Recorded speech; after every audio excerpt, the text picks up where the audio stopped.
আসসালামু আলাইকুম। প্রবাহ নিউজ টিভির দুপুরের সংবাদে আপনাদের স্বাগতম।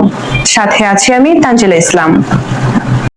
বগুড়া শহরের ৯ নম্বর ওয়ার্ড বিএনপির উদ্যোগে পবিত্র রমজান উপলক্ষে দোয়া ও ইফতার মাহফিল অনুষ্ঠিত হয়েছে।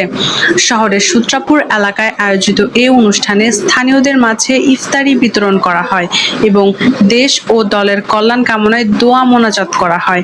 অনুষ্ঠানে প্রধান অতিথি হিসেবে উপস্থিত ছিলেন বিশিষ্ট রাজনীতিবিদ মোহাম্মদ রেজাউল করিম বাদশা। এ সময় বিএনপির স্থানীয় নেতৃবৃন্দ সহ বিপুল সংখ্যক নেতাকর্মী ও সাধারণ মানুষ অংশ নেন।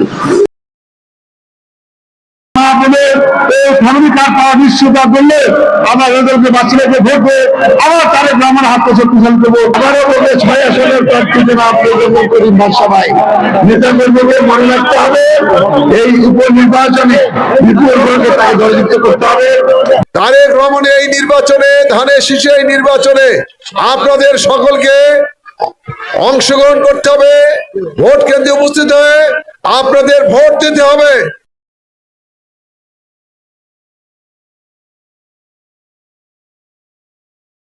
আমরা ৯ নম্বর ওয়ার্ড বিএনপিতে আমরা যারা বিভিন্ন অঙ্গ সহযোগী সংগঠন আছি, আমরা প্রতিটি বাড়িতে প্রতিটি মানুষের কাছে পৌঁছানোর চেষ্টা করছি।